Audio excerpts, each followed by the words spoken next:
Ian and Larissa asked me to read a couple of quotes from a man named John Piper, who's a well-known Bible teacher, and he talks about marriage and how this mystery refers to Christ and the church. And he says this: marriage is not mainly about prospering economically.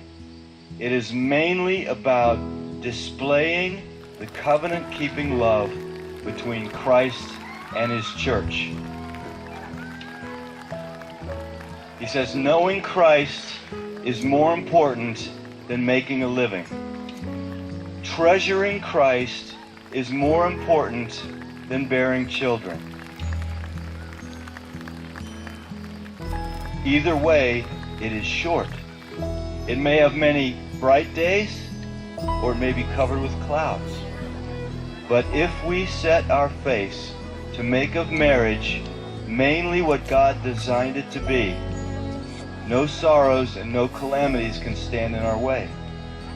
Every one of them will be not an obstacle to success, but a way to succeed.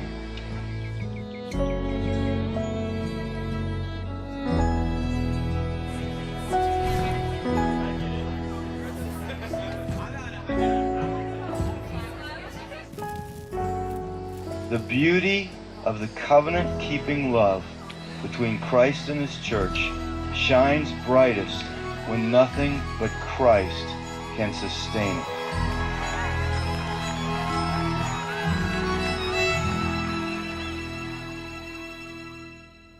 Ian and I first met in 2005 at college and had a blast for 10 months getting to know each other. And I was looking through and I found one of my favorite pictures, which I think was actually taken right before his accident. He set up a camera on his tripod, and it's just a classic Ian face that to me sums up who he is. We'd been dating for 10 months and he was working an extra job for his dad, and he was on his way to work near Pittsburgh. And we got a phone call that he had been in an accident, and we didn't know if it was when he got to work or on his way. And so we got down to Pittsburgh, and I was just praying the whole time in the car that it wouldn't be his brain. After being at the hospital for a few hours, we found out that it was, and he had been in brain surgery for a few hours and had suffered a traumatic brain injury. God totally spared his life. One night he was failing 4 out of 5 brain activity tests, and the next morning he was doing well and his brain was starting to respond again.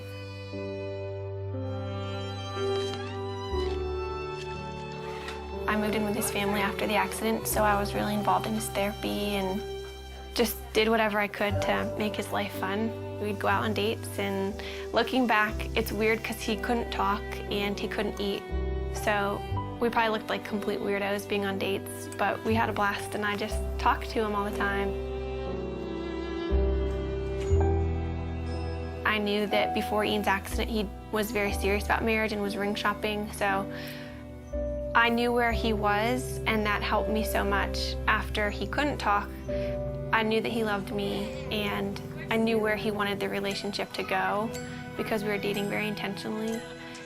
We just prayed that marriage would someday happen and watched all of our friends get married and start having families. That was challenging, but we just tried to hold out hope that that would be us someday.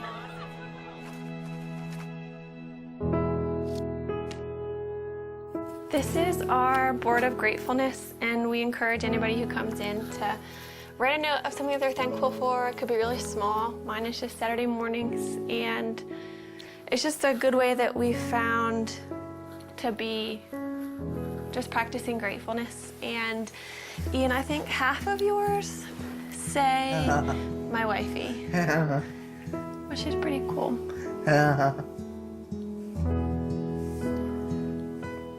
We decided that we couldn't really consider marriage as an option until Ian was able to communicate. But if he could communicate with me, then we could have a marriage, knowing it would be really different.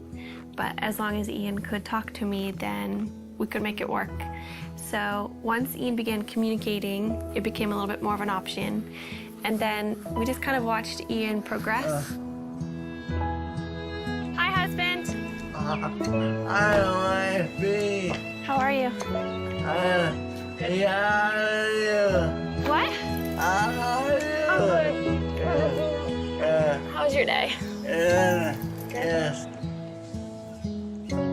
A conversation I had with his dad, it was one of those conversations where I realized this could happen. Then that August, his dad was diagnosed with brain cancer.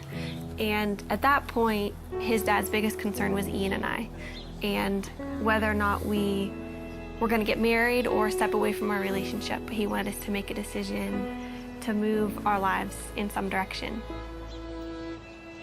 He passed away before he was able to see us get engaged, but that was a huge impetus in why we started to pursue engagement.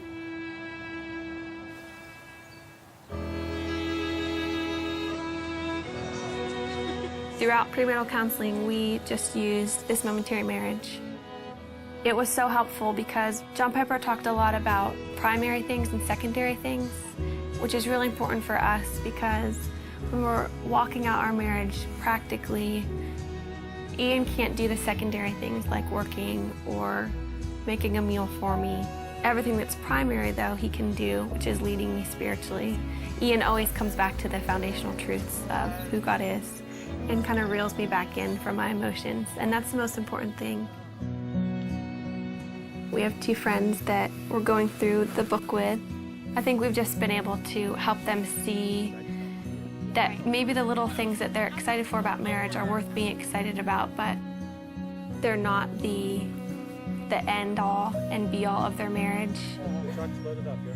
But we also have so much to learn, and we're learning from them and things that they share because our relationships are different and we can glean different things from each other. I think what helped us in deciding to make this commitment to each other, at least for me, is knowing that Ian wouldn't have left me if the roles were reversed, and that we love each other and we know that God's going to be faithful to our marriage. We're able to love each other with, I think, a more Christ-like love because of Ian's disability, and just to understand that picture a little bit better than if you were healthy. Yeah. Do you agree? Yes. What about God enables you to have a happy marriage? You know, What? he's awesome. He's awesome. Yeah.